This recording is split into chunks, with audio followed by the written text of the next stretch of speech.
So we now go to Maxwell Agbagba, and he's bringing us the latest from where the protest march is being convened by the Luxury Car Dealers Association.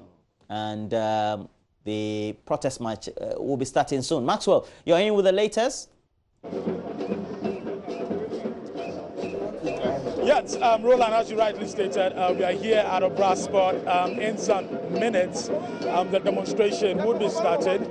Well, a lot of the vehicles that I'm seeing here, I'm told, would be used for the demonstration. A lot of the people gathered here, actually car dealers who are complaining about the luxury vehicle tax. They say they're going to come.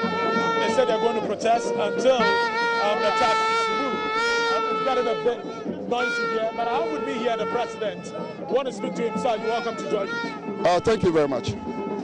What's the name?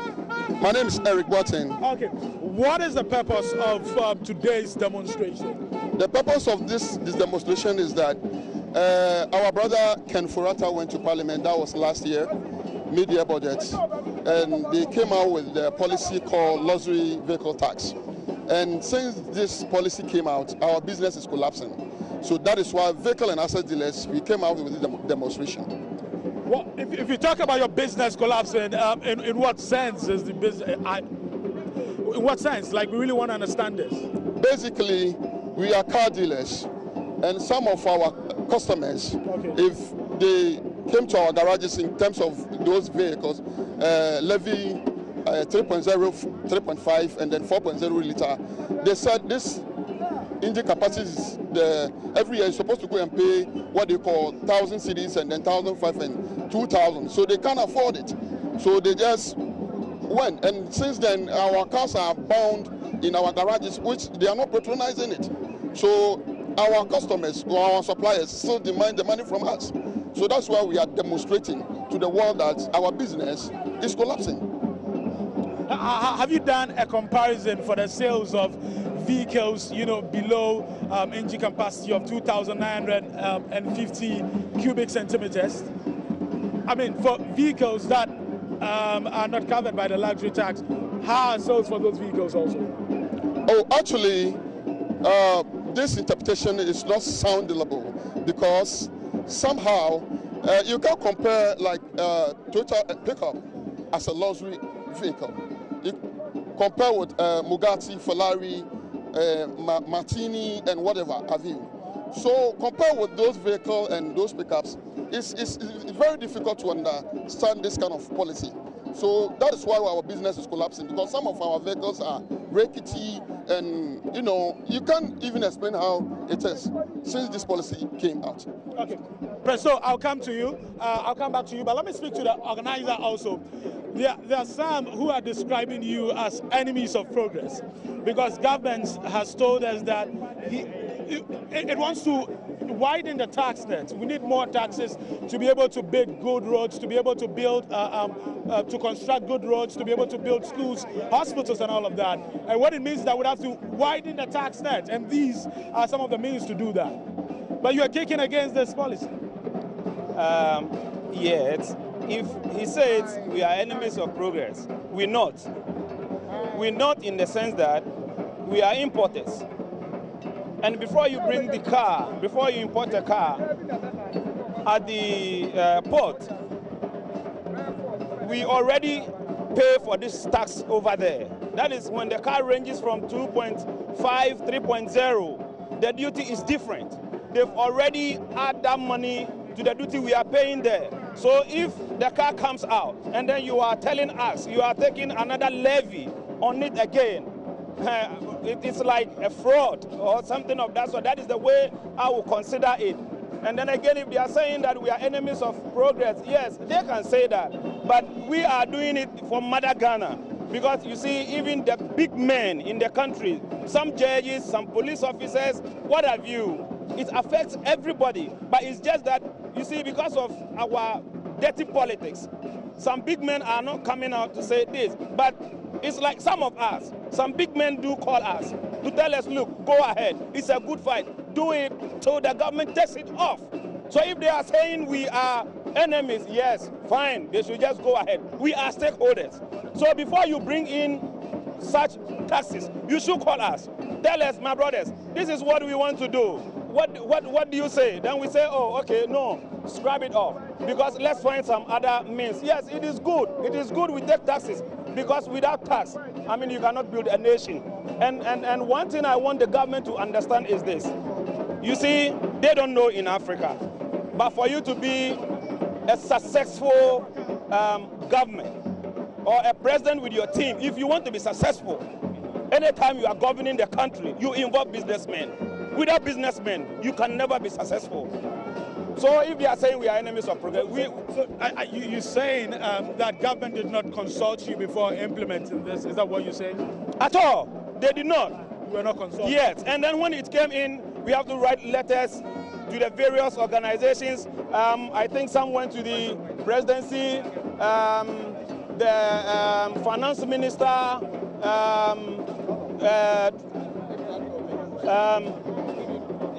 yes, one, yeah. Okay, he has the details on that. But, you know, a lot of people agree with you. For people who drive vehicles with high, you know, engine capacities, would agree with you and say that they drive these vehicles not because of luxury, but because of the circumstance they find themselves. A lot of people complain about, you know, our roads. They say they are driving vehicles with 3.0 engine capacities because of bad roads. So they do not see the need why they should be paying additional levies because they are driving these vehicles out of the circumstances that they find themselves. You're saying that you've petitioned a lot of government agencies, you've petitioned a lot of government institutions, but it looks like you're not making any progress in getting this policy reversed. Thank you, my brother, for giving me this opportunity to speak to the general public concerning our demonstration. I'm the General Secretary, in fact, so I've taken a lot of steps. What steps am I talking of? We've written a couple of letters to the Minister of Finance, to the Minister of Transport, to the Finance Committee in Parliament, to the Finance Committee on Finance in Parliament, Finance Committee on Transport in Parliament. We've written to the Speaker of Parliament himself, as much as the seat of the President. We've written to the President himself concerning this very issue. In fact, this policy is a canker. It's very detrimental to our business. It is collapsing our business in the sense that when people come to buy a car, gone are the days when cars were termed as luxurious. They are necessities, of course, so you need not to impart some policy that will subvert our business. Because ever since this policy was put in, our cars are not being patronized. For a sheer reason that whoever comes to a garage to buy a car comes with a mechanic or a fitter, that's what he said. When he comes, as soon as he opens the engine, he says, meaning the engine goes beyond 3.0. So in this sense, our cars are not being patronized. And we've converged, we've contacted all the regional members of our association. We have come to realize that about 5,000 of these cars are being dumped in our garages, whereas we paid already at the port. A crime cannot be punished twice for one crime committed. How could one crime committed be punished two times? It is never done anywhere. Because we imported these cars. We paid a lot at the port of entry. So most of us we are dealing with the banks. We have contacted bank facilities and we're doing our business. So if these cars are sitting in our garage and they are not being bought, look at the repercussions. Okay. Yes. Okay. Well, let me speak to you too. What's going to be the way forward after this demonstration? What is going to happen again? What's next? Today we are just sending the signal to the president and his team that they should listen to us very carefully, because I always bite my head down shame into this government. When they come to power, a lot of taxes is raising in this country, but they are not doing anything on it. Why car dealers and importers that they are always killing? From day one, we are telling them, today we are marching on this demonstration in peaceful. We are sending the signal to them that they should listen to us and wipe all these killer taxes for us, because people are not patronized and buy our cars because they say the taxes are too high. Why will you pay a tax, roadworthy for one car, just a car about 1,500 to 1,700 to 2,000?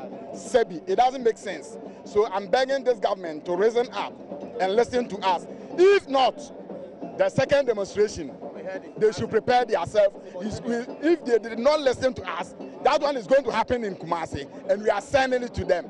they should prepare themselves. Because we can't sit in this country and suffering like this. We are Ghanaians. They at least, they should have sympathy for us. Okay. So you said this is just a curtain raiser. But let me speak to you. Let me find out what's going to be the route for this demonstration. Which areas are you going? Who are you petitioning? What exactly are you doing? From here, we're going to turn. We take the Farisco route through to Mini Streets. We're going there, and then after that, we petition. Finally, we're going to petition the president, but we'll be going to Parliament House, and then the Ministry of Finance, and then finally to the presidency. Yes, but finally, before I go, you see, my brother, what we're doing, we're not politicians, and we're not partisan. You see, the issue is, let's assume where you stay, because of the bad nature of your road, you get a pickup, which is like a Z registration or something of that sort, and you're using it just for you, because of the bad nature of your road, you're using it, and then the government comes out to tell you a car which you've registered Z, and because the engine capacity is 3.0, you should go and pay the 1,000 plus. My brother, it doesn't make sense. Yes. So when you finish, you see, we are coalitions of associations. So I think you should give the opportunity to the others to. We'll do that. We'll do that. We'll be following you closely. Let me wrap up with Duncan Amwa, who is also a member. Are you here in your capacity as a member of COPEC, or what is that? No, member of the coalition. Okay. We do not think that this policy is helping anybody. Okay. In fact, the government itself will be thankful to us after. Because the numbers we did in-house, these cars you see here all consume fuel. Every liter of fuel, you are taking your tax. Yet you are penalizing these cars as though it's a crime to own them. Initially, the idea for most of us, when we had a luxury vehicle tax, we thought it was a V8. You know, the MPs and the ministers. But when you come down, you realize that now, even the farmers in their villages driving Nissan hard body, pickup that may not sell for 50 million. You are charging me 10 million for poor roads that do not even exist. But government needs the money to fix the roads you are talking about. If government needs the money, you see, one of the reasons we even felt appalled to join this demonstration is the fact that if you go through the Act 969, the exemptions are funny. The trucks that will put more pressure on your road network, you've exempted them. The big buses that have the TV systems, air conditioners and everything, super luxurious buses that are using your roads for commercial activities, they are exempted. Yet the poor farmer, the poor teacher, whose road network is so poor for which he needs a small pickup because of the higher clearance to maneuver those roads, is being penalized. Initially, like I said, the ordinary person may think that, oh, if you have more money and you are paying something to the state, it's okay. The assumption underneath is so wrong. It is not only the rich people that, sorry to say, are driving 3.0 cars. Most of the V8s are 4.7, 5 point whatever. But the 3.0 cars mostly are driven by the middle level people, most of whom are civil servants, public servants, some of whom's incomes depend on the government itself. Yet you are telling us today that before I can be able to drive my road, my car on your poor road network, right, I should go and pay 10 million, 20 million.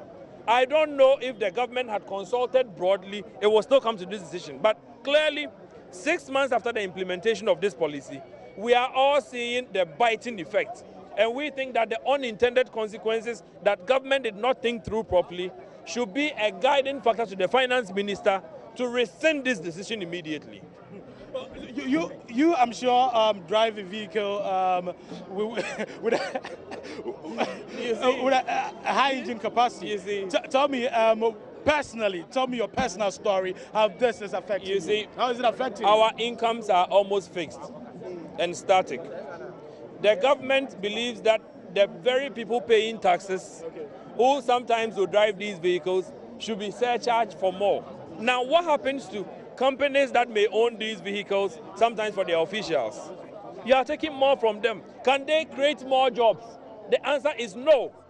Now we have done an alternative cost analysis that says that let's grant all these big vehicles that you say 3.0 decided to now park and use Picanto, right?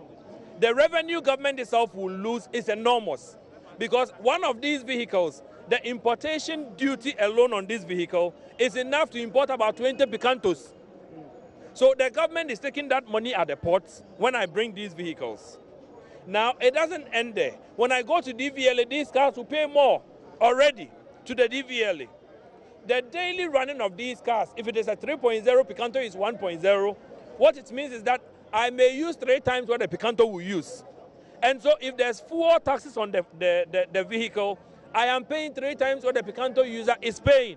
I'm generating money for the state every single day, yet I should go and pay 10 million, should go and pay 20 million, should go and pay whatever million as if I am rather robbing the state. We have said, if the government wants to rake in more revenue, DVLA statistics will tell you 3 million vehicles. If 25% of them are these kinds of vehicles that you are surcharging, if you had brought it down to everybody, for even say 100 cedis, 150, right? The government may be able to broaden its scope of taxes and be able to rake in more, as opposed to the stringent penalties that it is slapping on a few Ghanaians who are today resorting to Goro boys because they cannot go to DVLA and pay that money. Thank you very much, Duncan Amua. But let me wrap up with you, organizer. I hear you'll be sitting in this cars, about 15 of them you'll be sitting in this cars to demonstrate. We are used to walking for demonstrations. Are you going to sit in the cars or you're going to walk? Some of us are going to drive them. Okay. And then some are going to walk. Okay. At a point in time, we will be changing. Yes, that's the way we're going to. Is it deliberate to cause more traffic? No, at all. We just want the whole of Ghana to know what we are talking about. Okay. Yes. Because actually, the police were saying we should park the cars and then walk. But you see, if we should do that, how will my grandmother, who is in the village or something, knows what we're talking about? Yeah, so definitely we have to drive some of the cars and then for the whole Ghana to know what we're talking about. Okay. Thank you very much. Well, so you just heard from some members and organizers of this particular demonstration. Well, just to show, right on my right-hand side, we have some police officers who are on the ground to ensure that this demonstration is peaceful, and they're just standing some meters away from where I am right now. In some minutes, we should set off, and a lot of the vehicles have actually been, branded with. I mean, I can see this is fraud. I can see another one, wipe off the luxury taxes and think otherwise. Mr. President, 2020 is just around the corner. Car dealers, okay. And then stop vehicle luxury tax. In some minutes, I should say, we'll be setting off, and we're bringing you all the details on exactly what happens during this demonstration, Mama V. And that's Maxwell Agbagba on this protests. The protesters making the strongest case really to scrap this luxury tax on vehicles above a certain engine capacity. More details later on in all our subsequent bulletins.